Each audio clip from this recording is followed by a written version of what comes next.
Hello and good morning to everyone. So our today's Leetcode question is 1356, that is sort integers by the number of 1 bits. So we are given an integer array, and in this array we have different numbers. So what we have to do is we have to sort the integers in the array in ascending order by the number of ones in their binary representation. So let's see, suppose we are given 2, 4 and 5. So 2 is represented as 10, 4 is represented as 100, 5 is 101. So we have to sort, see here how many binary ones in their binary, 1, here also 1, here 2, right? So what we have to do is we have to sort the numbers according to the number of ones in their binary representation, and at the end we have to return the array after sorting. So if you'll see with this example, see these both have the same count. So in case of when two integers have the same numbers, then we have to sort them in ascending order. So will be written as 2 is lesser than 4, so 2 will come first, so 2, then 4, and then 5 has 2. So the answer will be like this. So if you'll see this array, 0 1 2 3 4 5 6 up to 8. So 0 has no 1 in it, so the count of 1 is 0, so it will come first. Then 1 has count as 1, 2 also has a count as 1, 3 has a count as 2, 4 has a count as 1, 5 has a count as 2, 6 has a count also 2, 7 count is 3, and again 8 count is 1. So there are three numbers whose count is 1. So and it is given that when this count is same, then we will be take those numbers in ascending order. So 1 is less than 2 is less than 8, sorry, 4 numbers, 4 is also there. So 1 2 4 and then 8. So 1 2 4 and 8. Then we'll see how what are the numbers that has count 2. So 3 5 and 6. So 3 is lesser than 5 is lesser than 6. So this is next answer. And then 7, only one element has count as 3, so 7. So we have sorted the array on the basis of number of count of ones in their binary representation, and at the end we return the array. So let's see the different approaches to solve this question. So if you'll see the constraints is the array length can be up to 500.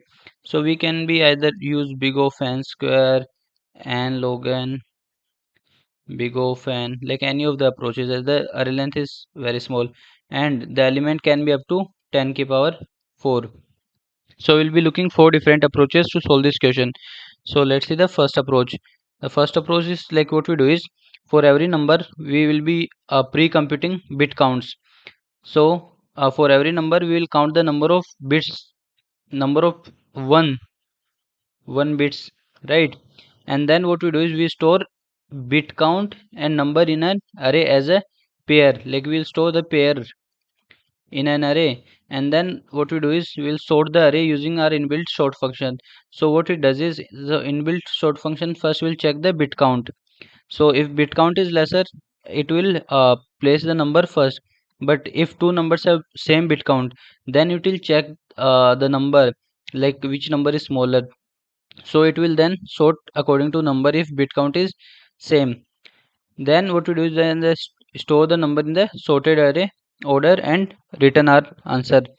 So it's a simple approach. So let's see the code of this approach. So first we are iterating over the array and taking each number and then counting the number of 1 bits in the number, and then we are storing count and the number as a pair in a array called temp. And after that we are sorting the array using our inbuilt sort function, and then we are iterating over the temp array, and then we are storing the original nums. So in pair we have first and second.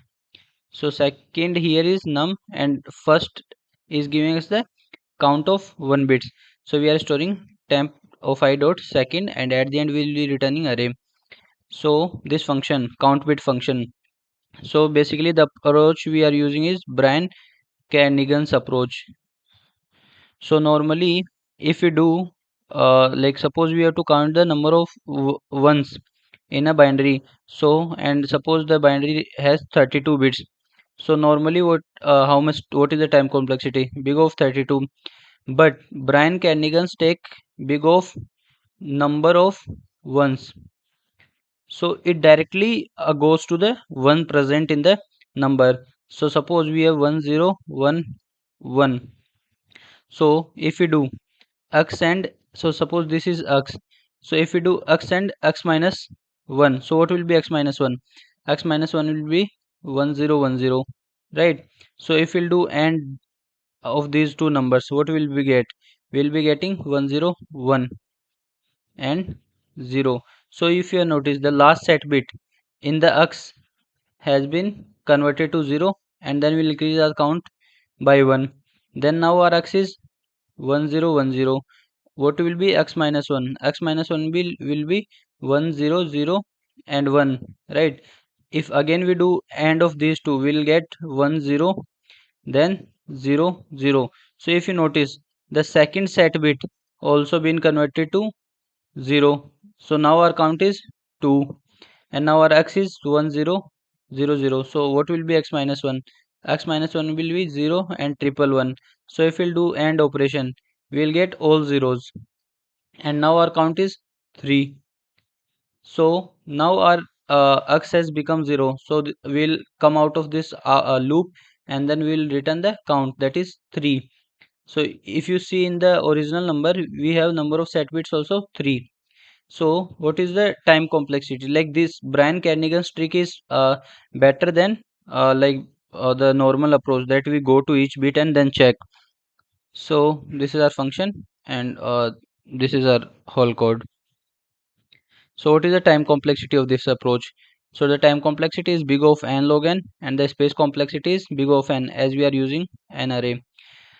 So the second approach is almost similar to the this previous approach, but what we do is, instead of storing the pair, that is bit count comma number, what we do is we will merge these two numbers in one integer, and as array of I is less than or equal to 10 to the power 4, so the bits required to represent this number is less than or equal to 14.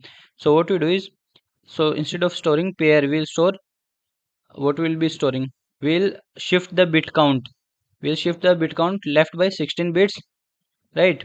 So and then or with the number in an array, right? So what we do is, in the first 16 bits, so we have a 32-bit number, right?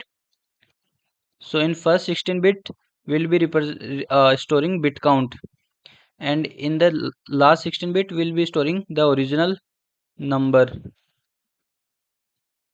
So instead of storing a pair, now we'll be storing a single integer number.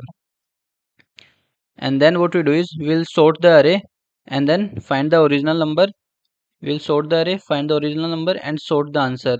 So how we'll be finding the original number from the integer? So as we know, the first 16 bits are bit count, and the last 16 bit are the original number. So if we'll take a mask that has all zeros first 16 bits and then all ones in the last 16 bits, right? And then we do and with this integer I and mask, right? Then this first 16 bits, that is bit count, it will all becomes 0. We are left with the last 16 bits, and our last 16 bit is our number, right? So let's see an example to understand it more clearly. So suppose we have the bit count as 3 and our original number is 10. So if we shift the bit count to left 16 bit, then we'll get this. The first 16 bits are representing the count, and the last 16 bit till now it is representing 0. Then what we do is, then we'll be do OR operation with our original number, that is x. So see, the last 16 bit are representing 10. Now let's see, the first 16 bits represents a bit count, and the lower 16 bits represents the original number. Now how to find the original number from this integer? So see, this is our mask. First 16 bits are 0, last 16 bits are 1. So when we do AND operation, these first 16 bits all will become 0. We are left with only last 16 bits, that is 1010, and this is 10. So we get our original number, right? So let's see the code. So in the code what we have done is, like, we are using the inbuilt function built-in pop count. What it will return? It will return as the count of bits. Either we can use this function or the above function that we have discussed using Brian Kernighan string. We can use any one of the function to count the number of bits. Once we get the count of the bits, then we'll shift the bits by left by 16 bits and then over with the original element and then store in the array. After that, after storing all the elements, we'll be sorting the array, and once we sorted, we'll what we'll do is we'll find the our original number in the integers that we have stored. So for that we are doing AND with mask and then again storing in the array element, and we are returning the array. So here, are we using any extra space? So no, we are not using any extra space. So our space complexity is big of 1 and time complexity is still n log n. So like, we are using what we are sorry, we are not using any extra space over here. So let's see the third approach. So the third and fourth approach are almost similar. So in third and fourth approach, what we do is we'll pass a comparator function in the sort function. I hope you know how sort, what are the parameters for the sort function. Sort function parameters are like initial pointer, final pointer, and then a comparator function, right? We can pass these three things, but usually we'll be passing these two things only. But here we need a comparator function also, so we have to pass that also. So let's see what will be our comparator function. So in comparator function, we will be taking two integers, integer a and integer b. Then we will count number of bits in a and number of bits in integer b, and if their counts are not equal, count of bits are not equal, then we will be returning if count of a is less than count of b, right? We'll be returning in ascending order. And suppose if both has same counts like pa equal to pb, in that case we'll be returning whether if a is less than b, then it will return true.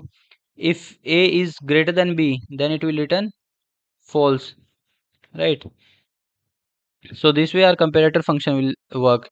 So see the full code. So the full code is just sort function, like we have used only the sort function and passing the initial pointer, final pointer, and the comparator function that we have discussed, right? So this is the best approach to do this question, right? Just passing the comparator function.